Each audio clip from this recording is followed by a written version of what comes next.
Hi, it's me. um, I'm talking to a camera. I haven't done that in probably a year. I think the last time I did this, it was probably either the beginning of 24 or the end of 23. I don't honestly remember. Um, but this has become a bit of a tradition where where I talk to you about the year and how things went. It's kind of like my annual recap in a sense, but not nearly as exciting, but maybe a little more thoughtful. Um, and I also want to take the opportunity to talk about just what I'm thinking for 25 as well. Um, is when you're an online creator, you are never thinking in the moment. You are always thinking ahead, which is something I have come to terms with this year. Um, but yeah, it's not. This isn't just going to be content related stuff. This is also going to be a fair amount of personal stuff that I debated actually sharing. But I'm gonna do it because I've never not been like transparent and honest with you guys. So I'm gonna do that. I'm gonna continue to do that. Uh, yeah, yeah. Let's get into it. I'm gonna start with the bad, so that we can just be done with that part, right? And then I'm gonna look at the good because as I was making my list of everything that happened this year, there was some good, a fair amount more than I think I realized. And then I want to talk about 2025 and see how that goes. I think probably the biggest thing that happened to me this year on a personal level, that I guess impacted me negatively,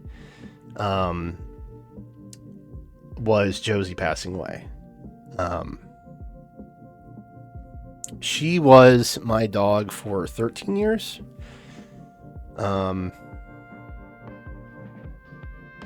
Almost up to the day that we adopted her is when she passed away, which is still rough to talk about. I'm gonna be real. It was like late-ish February, and it still hurts, man. It still sucks. It disrupted a lot. I think I experienced for the first time like true depression, which I know people are like, "Oh, I'm depressed." I think I experienced like clinical definition depression for the first time. I think maybe ever. We'll talk more about that later. But like that happening so early in the year really kind of set this this chain of setbacks and demotivation, and just a lot of things that led to a lot of failures for me this year, which that was hard. I'm gonna be honest. That was genuinely hard. I had so many big plans for 24, and I missed like a lot of them. like genuinely, I don't think I accomplished a single goal that I set for myself. Straight up. Outside of maybe figuring out content plans, like I might have figured that out towards the tail end of the year. But like I missed so much, dude. Like I failed to get back into tennis. I failed to train for a marathon. I failed to run a marathon. I failed to launch the new channel. I failed to properly launch the Cypher shop, but part of that was not really my fault. Well, it was all my fault. It was all my fault. I didn't realize I needed an upfront amount of capital in order to keep the shop open, so I was not able to list as many things at once, but that is what it is. I failed for Fey Heads the Orb Challenge, like back in, I think it was July or August. I mean, like half the year, maybe. I failed to be less stressed at work. Work was still incredibly stressful. My daytime, my IRL gig. I failed to tackle my game log in my own personal downtime. I failed to have personal downtime. I did not improve financially. I didn't really like get worse financially, but I didn't improve. And the thing against the thing is, the race against time is if you're staying the same, then you're not like improving. Does that make sense? Because everything's always going to get more expensive. That's just how it is. And I don't know why that's how it is. Well, I know why. Anyway, I don't want to go into an economics plan here, but like, you know, we're fine. We're fine. But I had hoped to do better, to maybe be in a better financial place where, you know, Jen and I could think about all the costs of having a child or getting more dogs or renovating the house more, or, you know, something like that. But we're like, well, retirement. We'd like to be able to be alive when we're 60, so we should probably focus on that. You know, just stuff like that. I failed to finish the house renovations. That's another thing I failed to do. There's still a couple rooms that aren't done that I really thought I was going to get done this year, because it was just those rooms. That's it. It was legitimately the same number of rooms in 2023 as there are in 2024 and now are in 2025. Again, the situation with Josie in February really like messed me up. I failed to learn Japanese. I think the 2025 Japan trip is likely now a 2026 or 7 Japan trip. I failed to learn game coding, which, you know, is another thing that I need to be better about my personal downtime and doing things that I enjoy outside of, you know, videos and live streams and, you know, stuff like that. Like, I always need to be better. Which, you know, it's hard. It's hard to look at yourself and say you always have to do better. But I never really take time to look at myself and say, these are the things that you did that were okay. Like, you did something of value. You still did that. Like, there's still something good to take away from an otherwise just depressing year. Which, I mean, government-wise, if you want to put the election in there too, I mean, that's maybe one. For the record, I didn't think anybody would really be that much better off under either candidate for the U.S. elections, but there's definitely a candidate that was not at least overtly supporting the billionaire class. So there's that. That was a slight bummer, I think, in hindsight. Anyway, on to the good. Maybe we can talk about the good. I did, like, towards the end of the year, get consistent, like, diversified types of content figured out. I did make $1 memberships, or I guess technically $99 $99 memberships. That's crazy. 99-cent memberships, which is something I've been wanting to do for like a couple years now. I finally bit the bullet there. It cost a couple $100, but I did it. and that's fine. Like, I feel like that's better. I feel like $1 entry rate is what it should be, which is not commentary on anybody else's like levels or whatever. Just to be clear. But I've been wanting to do that. I succeeded. I did technically succeed. I did not put that down on my goals list, but it was something that I did that I thought was good. I started multi-streaming on Twitch and YouTube. And towards the tail end, I figured out how to not make YouTube VODs completely ruin my recommendeds, which is great. Because the thing about YouTube audiences, they don't typically want to watch just the span of a live stream. Like, if they're watching it live, that's chill. But the replay value with all of the pauses and, you know, the drawn out stuff, like, they want typically stuff that's more snappy and stuff that's more concise and shorter. And so, you know, when you get recommended a 6-hour VOD versus like a 12-minute video that basically talks about the same thing, they're not going to watch the VOD. They're just not going to do that. So now, if you're unaware, I have the KCB VODs channel, which basically sat dormant for a year. That now has every VOD because I multi-stream to it. When I go live, which takes a lot of prep, I am now live streaming 3 different times. I'm privately streaming to the VODs channel, where the VOD goes live immediately after I end stream to public. I am live streaming to my main channel on YouTube, and then I am live streaming to my main channel on Twitch. And I feel really good about that. And then afterwards, the Twitch VOD stays where it is.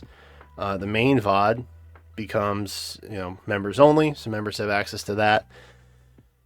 And then, you know, the public VOD goes live on the VODs channel. So I feel like it took a while. It took a while. But in November, boy, did we figured that out finally. Because it was just so tiring to have to download and re-upload and all this stuff to like multiple channels, and I was just like, how do I fix this? Money. Pay someone to stream it for me, or a service rather, to shoot off my signal into multiple areas, and then everything's fine. God, it's so simple in concept, but like I hadn't realized until the end of the year, like, oh yeah, I could just be doing that. it's like the same thing. So content wise, you know, I feel pretty good. I did more collabs this year, which is great. I played Elden Ring finally. That was a baller. Dude, Elden Ring's probably the greatest game ever made, straight up. I don't know if they're gonna be able to beat that. At least in my lifetime, maybe. I don't know. But I did that. Found out that I'm actually like pretty decent at Souls games. I don't know if everybody else is just throwing for content and like getting bodied for 4 days straight by a boss, but like that was not my experience, which is really nice. I think I beat. No, maybe. Okay. Consort was rough. Okay, let's just be frank about that. But it's, you know, that's whatever. I'm pretty sure I cleared that in like 100-ish attempts. Definitely under 200. For sure under 3. Probably. Panaconi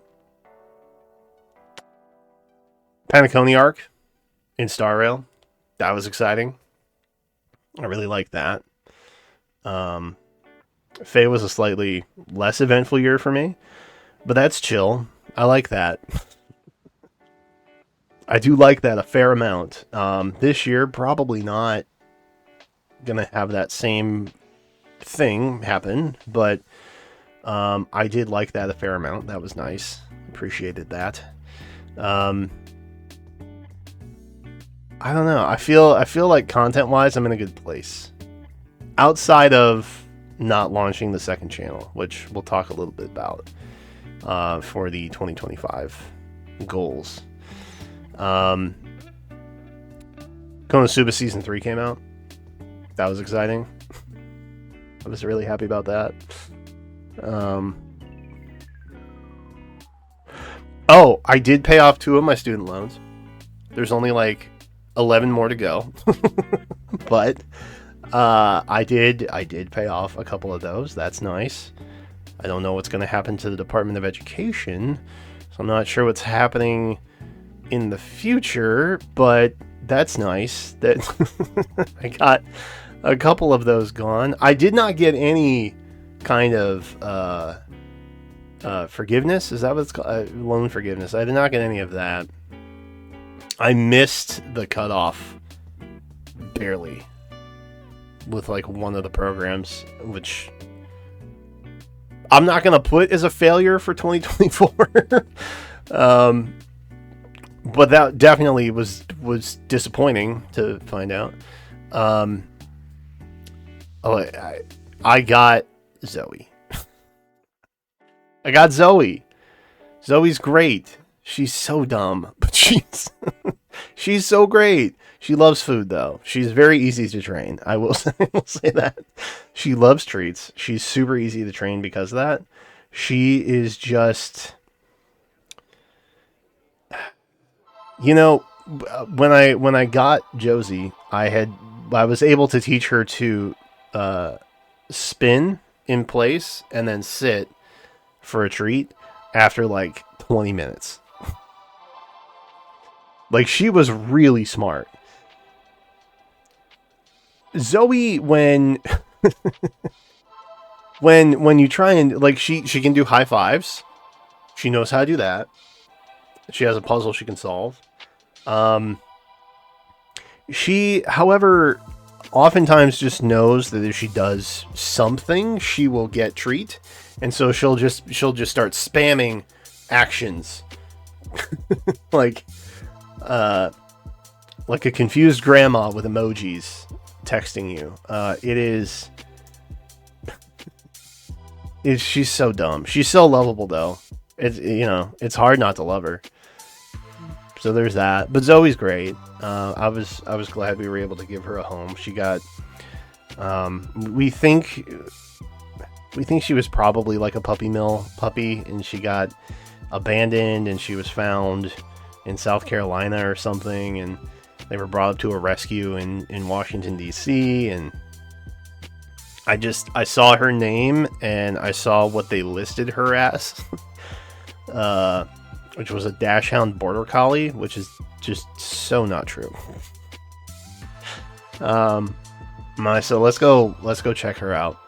And we saw her. We learned that she was given up after a foster family had backed out at the last minute. She was almost adopted before we got to see her, and we came through. We took her. She adapted, and we were like, "Yep, okay." She's a lab mix, by the way. There's not an ounce of Dachshund or Border Collie in her, for what that's worth. Which I knew just by looking at her. I'm like, no, that's not a Dachshund. But I think that's okay. She's great. She's great. I was able to reconnect with my sister after like a year of not really talking. My mom came to visit, so she got to see the house, I think. There were good things. I lost 30 pounds. I don't know if you can tell. I have a lot of hair currently, but I did lose some weight.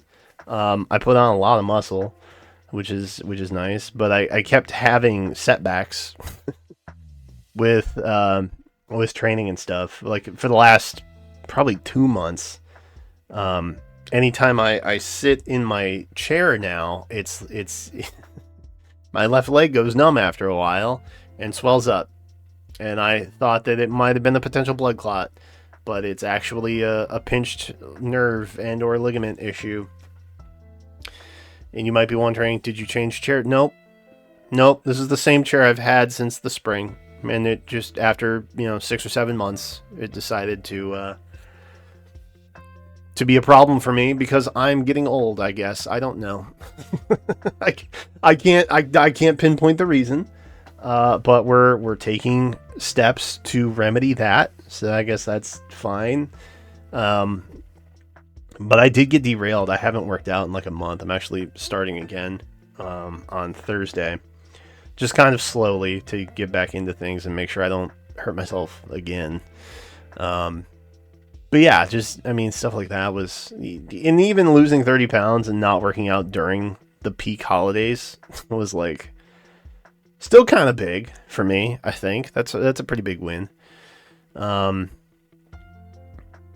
think probably the biggest positive... We talked about negatives. The biggest positive that I had... If the lowest of low was, you know, losing Josie at the beginning of the year, I started therapy in, I think, July, and I've been doing like remote sessions, right? Because I don't want to go anywhere in person. Still an issue that I have. We'll talk about that. But I started doing therapy. And I got formally diagnosed, well, kind of again, with autism spectrum disorder, as well as obsessive compulsive disorder. That's ASD or OCD, if you're in the know. Two nasty little things, if I'm being honest with you, two nasty things that kind of spiral off of one another. And trigger a lot of really bad OCD compulsions and autism meltdowns. And I have always had these, for what it's worth. Like, the more I talked about it, the more I realized, like, oh yeah, I was definitely an autistic kid, like, for sure. And if you are curious, a lot of my stuff is sensory, and then a little bit of like language related things. So I have a really hard time handling sensory overload, and I also have an issue with understanding what people are saying and why. And a lot of times when I try communicating with people, I am unable to accurately explain what it is I'm trying to get across to them, because I can't make that connection. And a lot of times, and I'm evidently a high masker is what I think it's known as. But I'm a high masking individual. So basically, as like a survival or defense thing, I mimic behaviors and reflect, not unlike a sociopath. Not that I am. Don't know why I put that in. I'm gonna blame the autism for that. I have a hard time connecting with people. I guess that is the main thing to take home from this. And I have taken steps to be better about that. And the main thing that I did was I was honest and open with people. My family was not immediately receptive. I got, responses like, well, everybody's just got problems, Brian. And it was honestly like the same kind of like brush off almost. And if my family's watching this, I there's no ill will, but at the same time, I felt unheard or, not seen when I was a kid. And, when I came and told them what was going on, and, why I was the way I was, then eventually they got it. And I think now we're all kind of on the same page. But for, 30 years, it was just like, oh, well, he's sarcastic, or, he's just grumpy, or, he's so ornery. And it's like, well, I am that way because I'm overloaded. And it's very easy for me to become overloaded. example, if you guys know what the RADS-R test is, it's like this.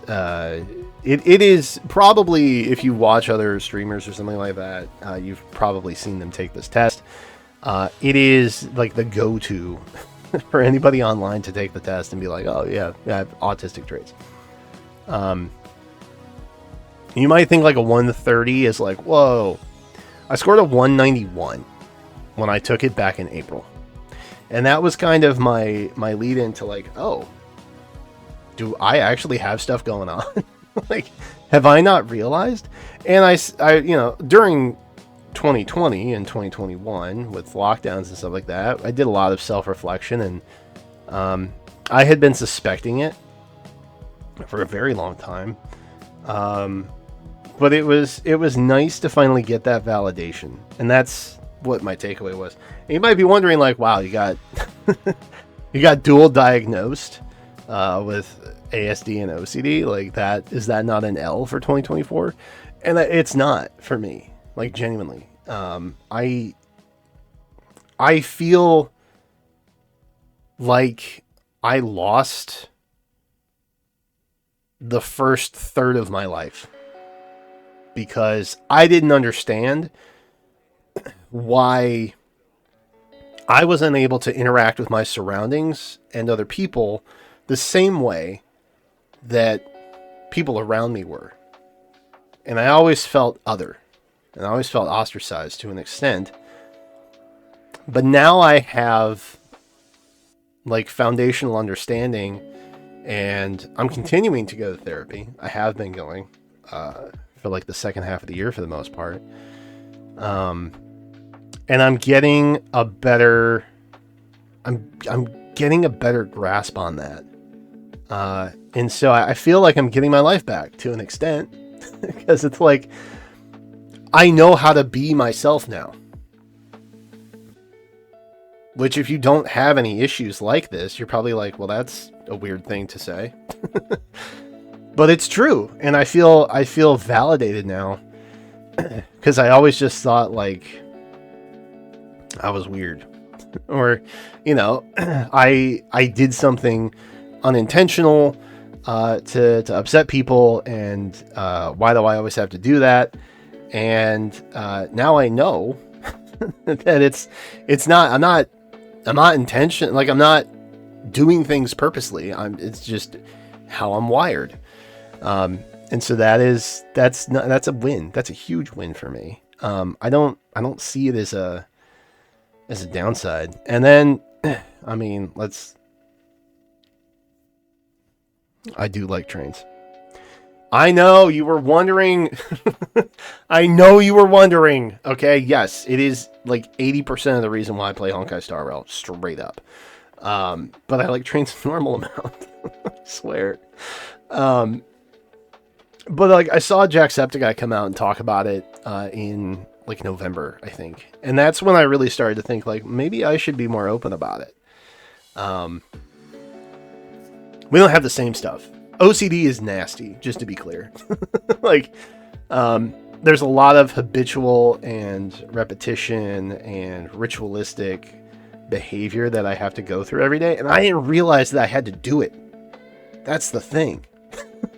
I just thought it was like, well, that's how I have to do it. That's my quirk, right? But no.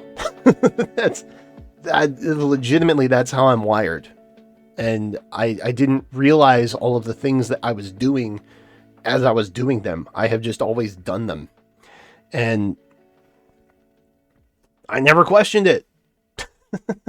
I was just like, yeah, no, everybody lives this way. Until I realized during lockdown that people hated living that way. And I was like, oh.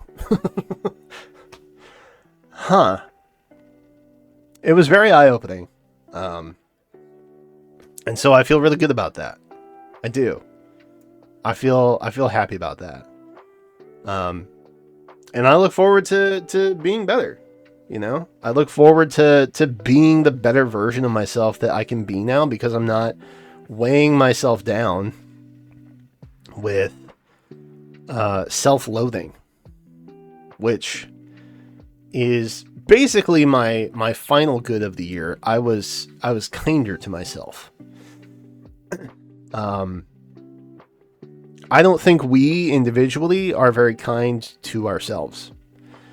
I think it's easy to be kind to other people. I think instinctually, most people want to be kind to other people, but there are a lot of external forces that, weigh them down and makes life harder than it needs to be. And I took that with conviction this year, and I was like, I'm going to be a kinder version of myself to myself, and also be more understanding to other people. That's what I want to do this year. I only realized it, halfway through. But, partial marks, I guess that's got to count for something, right? But that is definitely my takeaway from 24. Like, I failed a lot of failure, tons, more failures than successes. When I put Konosuba season 3 on my pros for 24 list, it's like, okay, we're grasping a little bit to make the lists even, which is what I genuinely tried to do because I wanted to see positives. Okay. But I want everybody to be kind to themselves and to others.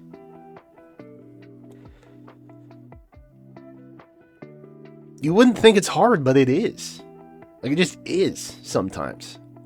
And it's because, like, me personally, I feel like I was always out to be misunderstood. Like, that was the default game mode that I was playing life in. And I think that if people just know your situation, or maybe approach everyone with an understanding that, everybody's situation is different. Maybe they're having a bad day or something like that. As rudimentary as that sounds, I think everybody would be happier. Like, genuinely. Your interactions with people, I know better than anybody, impact others. Like, a lot. So, I've tried to be better in that regard, but it's hard for me, again, trying to, like, connect with people and come off like I know how to be social. It's hard, but I will do better next year. That is my hope. That is my goal. A lot of stuff that I'm going to talk about for 25 is kind of a rehash of 24. 2025 is hopefully a 2024 redux for me. That's my goal. I want to finish the house renovations. I want to be done with that. I want to get close to my goal weight, which, is probably closer to like 240-ish. I'm about halfway there. I was up to like 330 pounds. I'm like 6'2" though. So, like, I'm not very round. I hold my weight pretty well for the most part, but 330 is kind of a lot, right?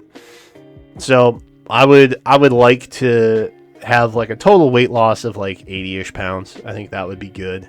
I don't want to get too thin. I have been as thin as 208, and I could not hold that weight. It was impossible. So I think just being, big would suit me. So I'd like to do that. I want to run a half marathon this year. Not even a full marathon. I'm not even going full marathon. I'm just saying half this year. I want to finish a marathon before I'm 40. That's my goal. I got years for that, okay? I'm good. I got time. Let's just hit a half this year. I've done like dozens of half marathons. I should be okay, right? I should be able to do that. I've done it many times before. It's not a softball by any means, but like, let's just lob it. Let's just lob it at me. Let's start 2025 on like normal mode, not hard mode, is what my goal is. I want to learn Japanese. I want to get finances a little tighter. And maybe that's out of my control in some regard. I don't know. We'll see what everything looks like economically. But I feel like there's going to be some setbacks there. But we will try. Okay. I want to finish the house renovations. We finally got the bedroom color right, you guys. I can't tell you. That should be honestly the biggest win of 24. It came late in the year, but probably the biggest win of 24. It's not therapy. Forget that. It's actually on God picking the right bedroom color. Jenna has been wanting a pink bedroom since we moved here. Probably since she was like 4 years old. She's like, I want my bedroom to be pink. Her dad's like, no, it's got to be white, resale value. And so I'm like, okay, we're going to, you can be pink, whatever you want. And guys, I have gone through, I've spent hundreds of dollars on paint just trying to find the right color pink. And then I picked the right color. Radiant Rose. Shout out Radiant Rose from Bear. That's tight. That's the color the bedroom's going to be. And it's going to be awesome. Anyway, that's one of the things that I have to do. Very cool, very pog. The additional channels, if I have key artwork for them, I'll put them here. I'm launching. I still don't think I can say the name. Maybe I won't put artwork. Never mind. I am basically launching a channel where I talk about, the gaming industry, what's happening on that end. Things like mass layoffs, if they happen, or AI integration and how that's affecting things, or the Switch 2, whatever that looks like, or why gacha games are bad and why they could be better, but they never will be, and just commentary on the industry as a whole is what I want to do with that. And I could do it on my main channel, but I feel like I want to start separating myself a little bit in terms of what I talk about where. I love KCB for gaming and stuff and live streaming and things. I want something that reaches a specific audience, and I feel like a separate channel is really the only way to do that. So that's why I'm doing it, for the most part. And then Jenna and I don't know if I can actually leak this, but I will. Jenna and I are starting a podcast. I said it. I'm not going to say the name or show the branding or anything like that. But we are set to start that early January, which is like a couple days. So that's exciting. I love that. Yeah, those are the two channels. I had other thoughts, but I don't want to I don't want to share too much. Targeted focus for 25. That's the goal. I'm going to start doing monthly publish updates to the Cypher Shop, mainly because I need to get them out of my house.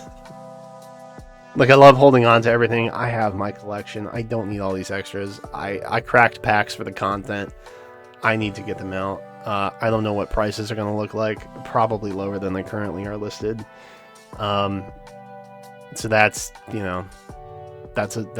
a big focus, I think, especially in February. I'd like to have that figured out by then. We're going to continue to expand YouTube, Twitch, and other socials in different ways. I think that has worked out really well. And maybe I won't have to change membership stuff this year. Maybe I won't have to, because I always rework memberships to like what they include and what they're for and blah blah blah. Maybe I won't have to do this year. Maybe I will make the entire year with set deliverables for membership tiers. Imagine. I always feel like I'm not giving enough value for anything. Like, honestly, I feel like I should always be doing more. And at some point, I have to realize, like, bro, it's 99¢. Not to say that, you know, the $6 and $10 tiers aren't wildly appreciated, because they are. They definitely are. But those in particular, I'm like, am I doing enough? Is there enough that I'm doing for this? I don't know. So I'm hoping to get that figured out and set, and I'm not changing it anymore. I'm also going to read a book. I'm going to read a damn book. Because I don't read. Manga doesn't count, okay? I don't read enough. Jenna got me Chris Broad's Abroad in Japan book for my birthday, and so I have figured out that if I read one chapter a week, I can finish it in half a year. It's quite literally like 12 pages a week. If I can't do that over the course of an entire year, not even half a year, if I read one chapter every other week, I will finish the book. 11 pages every other week. Finish the book in a year. If I can't do that, there's something wrong with me. I need to, it's mostly just setting the time down and figuring out what it is I need to do. And then do it, and stop being so focused on like other stuff that I should be doing, and take personal time for myself. Speaking of, I'm going to play 50 games from the backlog. I'm going to finish 30 of them. I originally said I was going to finish 50 games from the backlog. I feel like I'm setting myself up for failure there, because that's a game a week. Some of those are huge, and I don't think that is realistic, so I'm not going to 30. Maybe even 25. I'm going to finish half of the games from 50 of the list. That's what I'm going to do. I'm editing my 2025 goals. It is still December 31st. I still can do this, so that's what I'm going to do. I'm going to learn to code my own game, or just make my own game. I'm going to figure out how to make a game. That's probably where I start. I'm not going to say it's a finished game. A demo, maybe. Maybe I create a demo of a game that I conceive in my brain. Maybe that's what I do. But the heart of the matter is take the first steps. Because I've always wanted to. So I'm going to. You know what I mean? I'm going to do more speedruns. I don't know what they look like, or what those are, like game-wise. Maybe some classics, like maybe Mario 64 or something like that. I don't know. But dude, I watched Summoning Salt videos, and I'm like, yeah, that's tight. That's really cool. I wish I could do that. And I could. If I wanted to, I could do that. Like, I'm already planning to set aside time in Twitch, right? Where, like, we just do a Twitch exclusive stream where we do only things on Twitch that you can do on Twitch, where it's like watching meme videos or, you know, something like that. Something that will not risk copyright striking on YouTube. Because, you know, they have figured out a vast portion of content sharing on YouTube, but the copyright system gets abused so badly that it, like, some content on YouTube is impossible to live stream. It just is. I want to do fun things. I want to do diversity nights and stuff like that. Like, I want to just watch videos with my community and, like, give commentary and stuff on them without the risk of copyright strikes, man. So I'm going to figure out a way to do that. And I think the answer is just Twitch night. I don't know. But, you know, there's stuff like that. And so maybe we just do a speedrun day once a month or something. I don't know. I feel like speedrunning you have to do pretty good. You know what? I'm getting too in the weeds, and this is the thing that I do. So I'm just going to stop. That's the goal. I'm going to speedrun more. Is it one time? Is it two times? I don't know. more, more, more is the definitive definition. And then I also want to have more intentional time with Jenna. Things where we do like manga night or Lego night, and you know, we be present with each other, because I think that's important. And it's a lot of which I haven't paid intense attention to, mainly because it's just not on my radar. Because I was like, oh no, we're fine. We see each other. You know, we're we pass each other going to our offices and stuff, like, you know. But quality time, I think, is what it's called. I think I need more quality time with Jenna and Zoe, for that matter, because a lot of times I'm here, you know, cooking stuff up, or you know, working on videos that I never publish, or you know, what have you. But yeah, this is what I'm hoping for. This is what I want my 2025 to be, and if I can even accomplish half of the things on that list, it will be infinitely better than 24. But I think the main takeaway that I want you guys to get from this video is that even with a year full of fail, I mean, I listed over a dozen different failures, which are now 2025 goals for the most part. I was still able to find over a dozen positives, big and small. And so I think, again, the takeaway that I want to get across here is that even when a year of your life is full of failures and setbacks and roadblocks and depression and all of these negative things that feel overwhelming, there is still positives. And selfishly, I am making this video to remind myself of that, in case next year is the same. Because bad things happen. Good things happen too. But it's a lot easier for me personally to dwell on the bad things versus the good things. So I guess perspective. I think perspective is the word I would use in this situation, where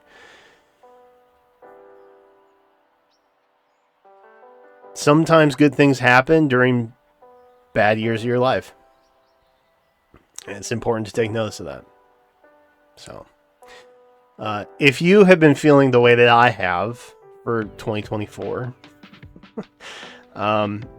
maybe not in the same context, but at least, you know, vibes wise, like, 2024 is pretty shit. Maybe this will help you. And if it has, great. That was the goal. The goal was for me to come talk to my community and thank them for everything they have done for me this year, and to be grateful for them, and to, I don't know, try and be helpful to anybody that might need it unknowingly, because I don't know all of you guys. But try and help people that I can without knowing it, just by being open and transparent with you guys. That was the goal. So, hopefully I accomplished that one by the end of the year, which we've got just a couple hours left. So, aces. Yeah. Okay. Cool. I hope you guys have a great start to 2025. Genuinely. Because it's not just games and stuff. This is real life, right? So I hope you have a great life in 25. I do. That is it for me right now. I'm going to go get back to stuff. Thank you for watching. Thank you for supporting. I will see you next year. God, I hate that joke. I'm going to leave it in, though. Yep. Okay. See ya.